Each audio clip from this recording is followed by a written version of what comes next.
If you want to get started crafting your own gear in Path of Exile, or you're playing a solo self-found run, this is the site to go to, craftofexile.com. It has a lot of functions that you don't actually need, but I'm going to walk through some of the major points. Let's say you're making a body armor. And of course, in POE, everything's separated by intelligence, strength, or dex, or combos of the two, green, red, or blue. Let's say we're going for an armor base. The base depends on what roles, what affixes are available. So let's go here, and you'll see various options. Now, everybody knows, of course, playing the game, Chaos Orbs reroll random, alks are random, alterations are random on magic items. You know, the question is, do you just alteration spam for the mod or mods that you need, and then just try to exalt on what you want? Well, it's a big gamble. So there's lots of other alternate ways to craft in PoE.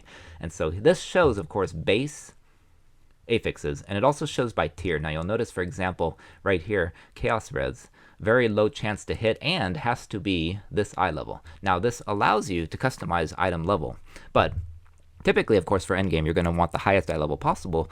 If it's eye level 80 here, you can never hit tier 1 Chaos Res ever under any circumstance. The item cannot hold that.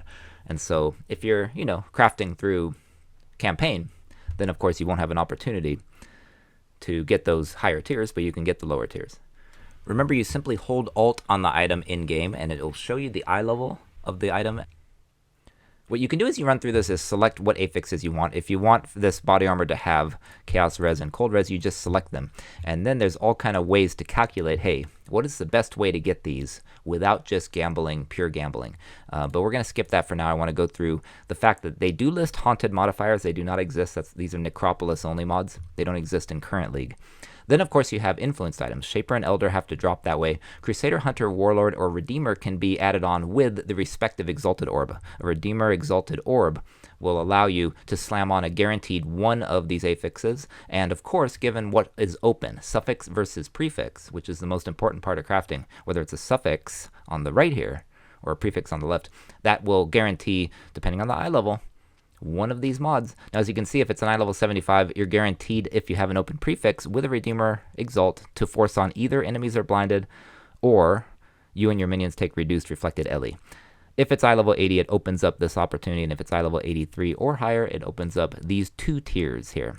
Now, they're listed by weight, but they're, I think in my opinion, easier to tell by percent. Now, if you're just chaos spamming a Redeemer body armor, you'll see there roughly a little less than 1% chance to hit one of these two mods just on a random roll is what that means. Of course, if you're doing a Redeemer Exalt, as you can see here, the chance will be significantly higher. Let's see where it went. There it is. Yeah, 16%, 16.66% chance to hit one of these two, 8.33% chance each. So different affixes are weighted differently, of course. We all know that. Some mods are rarer than others is all that means. Now, let's get rid of Redeemer's Exalt. Fossil crafting. Fossil crafting is literally just random crafting. It's just gambling, but you're helping the odds of the gamble. And so you can take, for example, a Frigid Fossil, 10 times more chance. It multiplies the weight by 10 to hit cold, and it blocks any fire mods. It prevents fire mods.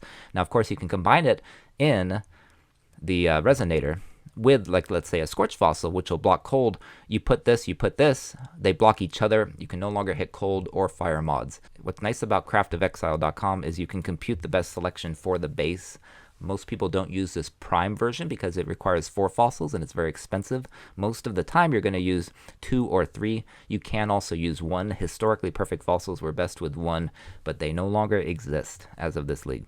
So let's say we want to do it with the 3. You can hit compute best selection based on the mods you want. Let's say you want as much lightning res as possible. Let's say you want chaos res. And let's say you want to roll on, let's see, a hunter item % life. So we can add that influence. So now it's a hunter body armor. We're still under body armor. And we can just calculate what's best. You'll see the odds of hitting all of these with that specific tier, tier 1, it takes about 220,000 chaos slams. So it's pretty impossible to hit on a single chaos slam, which is why, of course, crafting is important. Just the fossil optimizer, and it's doing the math for us. And now it shows, hey, it's still pretty rare to hit this combo. Now, of course, you can settle for tier 2s on a lot of these, but you'll see this combo's rough. The best odds to hit, like if you want tier 1 chaos res, tier 1 lightning res, and % life of the hunter influence by itself on a hunter roll takes over 5,000 tries on average, would require metallic, which let's see here, metallic is here, more lightning, blocks physical, Pristine Fossils, I believe, is related to life. Yep, More Life blocks defense mods like ES, and then Sanctified ups the tiers to up your chance to hit tier 1s. If you don't need tier 1, though, you don't need that. Frankly, this just tells you right here, hey, fossils are not the way to make this item. This would be way better alteration spamming, and then using a Hunter Exalt to try to hit that max life. Or there's other ways to do it. You can roll the max life first, and then try to hit the reses using Hoardercraft. The next most common, of course, is essences. You're going to essence slam for either prefixes or suffixes only. You're going to take the whatever you want. This guarantees it, especially if you have a really good one, Deafening. Let's say you want that lightning res. You can use Wrath and guarantee really good tier 1 lightning res on every slam.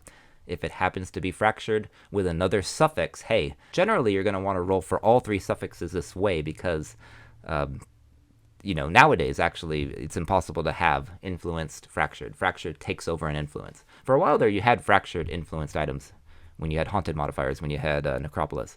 But now, of course, you won't have both. What you can do is say, force on the essence slam, guarantee that slam, and then have the other suffix, in this case, because lightning res is a suffix, you can have that be fractured on, and then roll for only one, and then that'll fill up all 3 of your suffixes, and then you block suffixes with what's called metacrafting. Metacrafting is down here at the crafted bench, where you have only one possible metacraft for prefixes, and you have all of these for suffixes. Now there's another thing called beast crafting, where you combine beasts in a recipe at the altar to get very specific setups. One of them puts on a random metamod. If you have an open prefix, there's only one random metamod, so you can force on at a cheaper price the mod, which is a prefix called suffixes cannot be changed, locking in your suffixes, allowing you to now take the next step to roll your prefixes. You cannot use, this is the most important thing, you cannot use fossils or essences with metamods. You cannot. You can only use basic currency, which means like chaos orbs, alchemy orbs, and nulls. You can use any of those. You can use scours. If you have suffixes cannot be changed, you scour. It will get rid of this meta mod, which, by the way, at the crafting bench costs 2 divine. It's very expensive. But you'll keep all of your suffixes regardless. So basic currency orbs that you find on the ground are fine, but not essences, not fossils.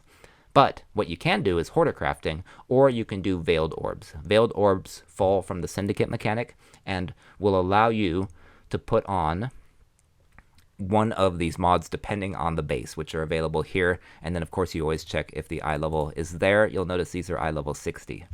And you have the chance here. You'll see this one here during soul gain prevention, less chance than this one here. Max life percent, max mana percent. So you can get a sense of the weighting. Now, the weighting matters because if you have an open, let's say we have all the suffixes filled, we have the meta mod crafted at the bench, suffixes cannot be changed.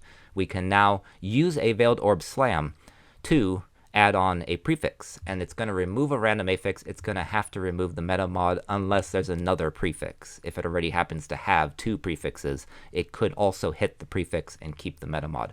It's random. Veiled Orb adds a mod, removes a mod, but does respect suffixes cannot be changed, or prefixes cannot be changed, or cannot roll attack modifiers, or cannot roll spell modifiers. Any of those.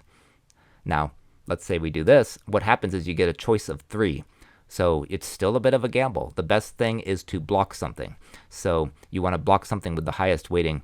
Let's say you bench craft on as a prefix, just temporarily craft on a version of block spell damage. That'll prevent that from hitting in your choice of 3 at that point, upping your odds a little bit. I hope that makes sense. And then you get to then roll one of the 3, but it can't be the one that already exists because you can't double stack affixes, with the exception of certain double affixes. Now, there are times like this here. You can stack this with a life mod. You can have life, and then you can have more life with armor if it's a dual mod. So that's very confusing, but you just have to check if it's blockable. So like, is this blockable? No. You can see I can select both of these. So even though this has life, it doesn't actually block this life. You need flat life if you want to block life in this case, because there is a passive tree, Mastery, which gives you percent life if you don't have life on your body armor. So there's situations you may want to block life, or if you're what's called CI, Chaos Inoculation, and you only have 1 life and you put all of your points into Energy Shield, you would want to block life because you don't want life in that case. So again, you want to block it, hit it with the Veiled Orb, and then you have a random chance to pick one of these. That's one technique to finish your opposite. So what I mean by that, I mean if you roll suffixes, then you protect the suffixes with metacrafting.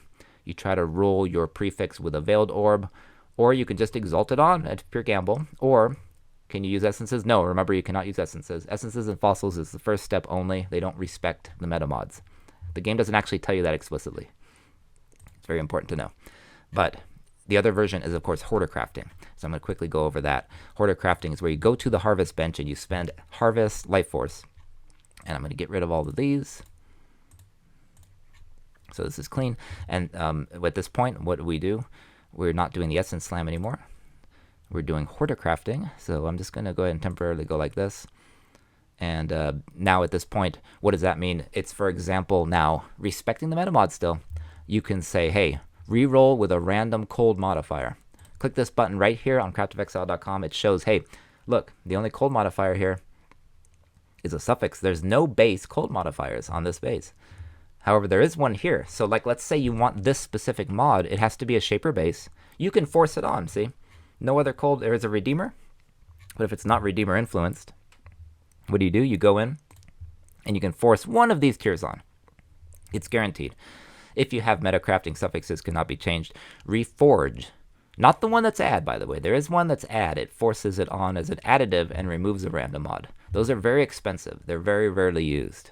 What's more common is just Reforge, which is like a chaos roll, except it's going to guarantee a cold modifier. Well, this base has no cold prefixes, and since it can't roll the suffixes because they're protected and they're full, you have to hit one of these if it's a shaper base. You have to hit this if it's a redeemer base. If it's a warlord base, you'll hit it and nothing will happen. It'll say mod unable to roll. It'll stop you from doing it. So interesting, right? This is how you force on specific mods. This is the most important is hoarder crafting. You can do a crit mod. Hey, look, no base here, but hey, what if it's shaper? Look.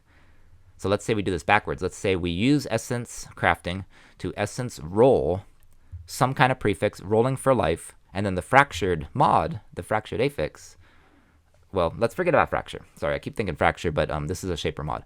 Let's say it's not fractured. You roll the prefixes using essences, then you protect the prefixes, in that case, cost 2 divine. Now you can use, hey, Reforge with a crit modifier at the hoarder crafting bench, and if it's shaper influence, it's guaranteed to hit one of these spell crit chances. It's one of the best ways to force it on. And if it's eye level 84, you'll hit either one of these. And if it's eye level 83, you can only hit this lower one. So watch the eye level. So this is a very basic intro to crafting. I hope it's helpful if you're a newer player.